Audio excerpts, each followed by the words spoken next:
Meskipun sholat tahajud bukan termasuk ibadah yang wajib, tetapi derajat keutamaannya menjadikan ibadah tahajud memiliki kedudukan yang istimewa dalam ajaran Islam.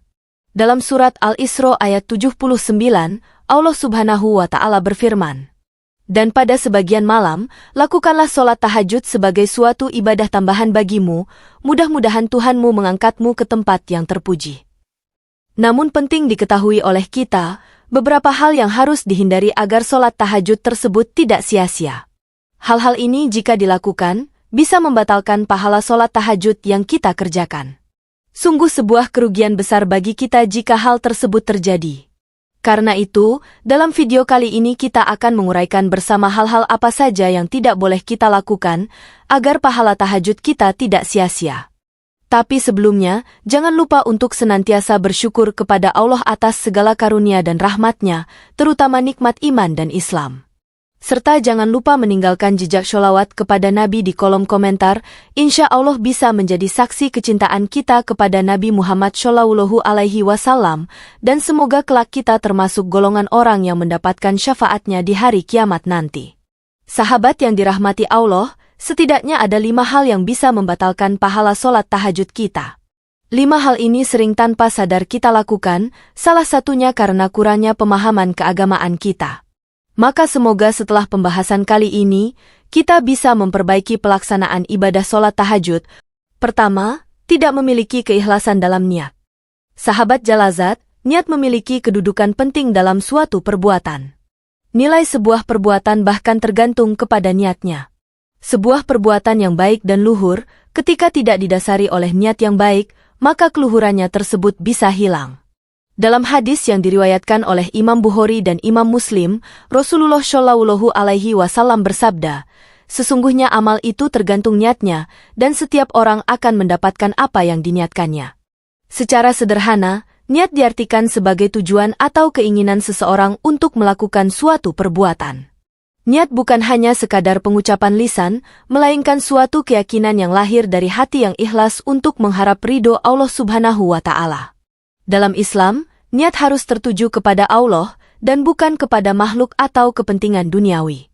Ketika sholat tahajud yang kita lakukan tidak didasari oleh niat yang ikhlas, tetapi karena motif-motif lain, terutama yang bersifat keduniawian, maka itulah juga yang akan kita dapatkan.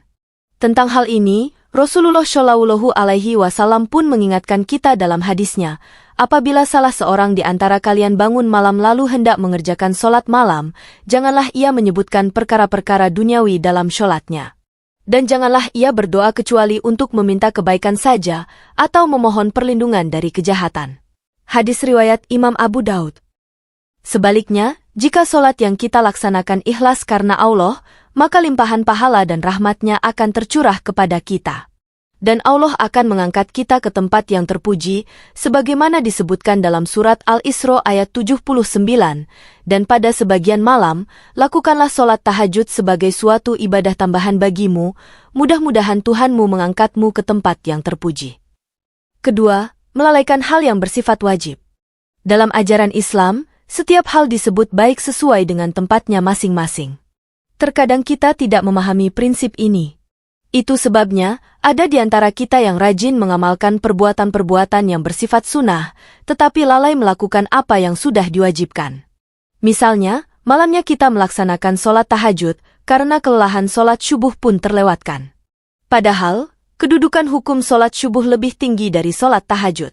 Jika kita melakukan hal tersebut, maka pahala sholat tahajud kita akan rusak. Ibadah-ibadah sunnah bisa dilakukan ketika yang wajib telah kita penuhi. Bukan hanya dalam kewajiban sholat, termasuk juga dalam tanggung jawab kehidupan duniawi kita. Seperti dalam menjalankan dan tanggung jawab dalam keluarga serta kewajiban bekerja.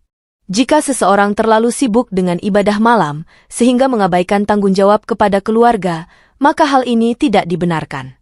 Dalam bertanggung jawab terhadap keluarga, Rasulullah Shallallahu Alaihi Wasallam pernah bersabda, "Sebaik-baik kalian adalah yang paling baik kepada keluarganya. Dan aku adalah yang paling baik kepada keluargaku."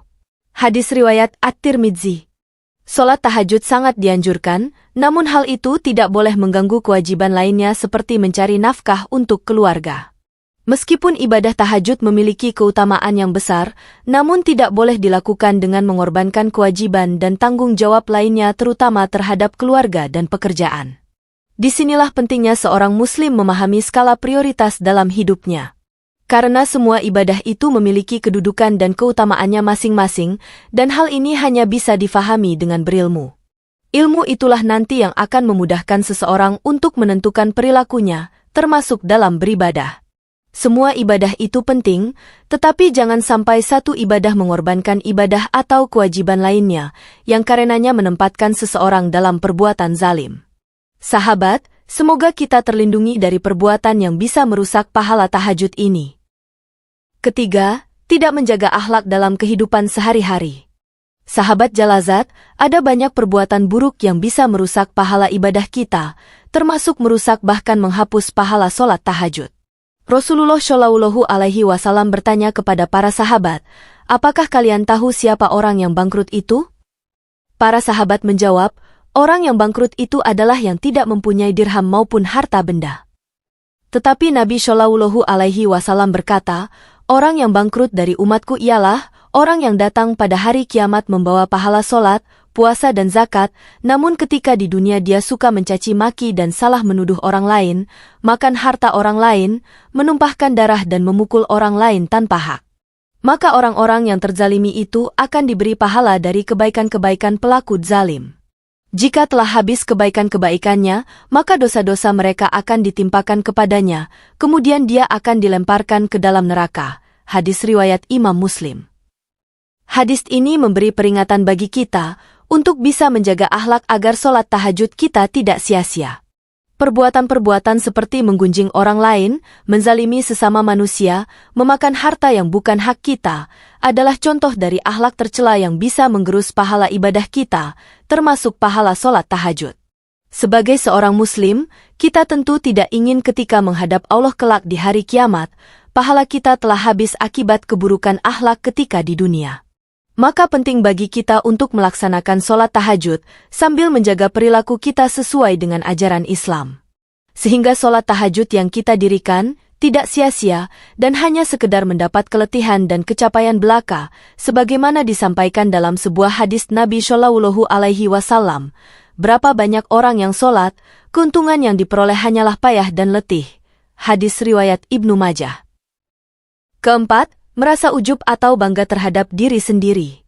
Syekh Muhammad bin Shalih Al-Utsaimin rahimahullah mengatakan, ujub itu bisa membatalkan atau menghapus pahala amalan seorang hamba. Jika kita dimudahkan Allah untuk sholat tahajud, maka jangan pernah memandang remeh orang yang kesulitan bangun malam. Jika kita dimudahkan oleh Allah untuk bersedekah, jangan juga memandang remeh orang yang jarang terlihat bersedekah. Karena, barangkali mereka yang kita pandang remeh, bisa jadi memiliki amalan tersembunyi yang mereka lakukan dengan ikhlas, yang hanya Dia dan Allah yang mengetahui. Karena pada dasarnya semua ibadah yang kita lakukan dan semua prestasi yang kita raih, semata-mata karena taufik, pertolongan, dan kemudahan dari Allah Azza wa Jalla, bukan berasal dari kehebatan kita. Perasaan ujub lahir karena kita merasa bahwa sholat tahajud atau kebaikan lain yang kita lakukan adalah karena kehebatan diri kita, bukan karena pertolongan Allah. Ketika kita merasa ujub terhadap segala amal ibadah yang telah dilakukan, pada saat itu sebenarnya kita sedang merusak pahala kebaikan yang kita lakukan. Dalam suatu hadis, Rasulullah Shallallahu Alaihi Wasallam bersabda, seseorang yang membangga-banggakan perbuatan baiknya kepada orang lain, maka pahala atas perbuatan baiknya dihapuskan. Maka dari itu cukup simpan kebaikan yang kita lakukan sehingga tetap menjadi pahala di sisi Allah Subhanahu wa Ta'ala. Sebagaimana dijelaskan dalam hadis yang diriwayatkan oleh Imam Tabrani, yaitu terdapat 3 hal yang membinasakan pahala, di antaranya kekikiran yang diperturutkan, hawa nafsu yang diumbar dan kekaguman seseorang pada dirinya sendiri. Semoga Allah melindungi kita dari sifat ujub ini, sehingga kita terhindar dari kerugian yang kelak akan menimpa di akhirat bagi para pelaku ujub.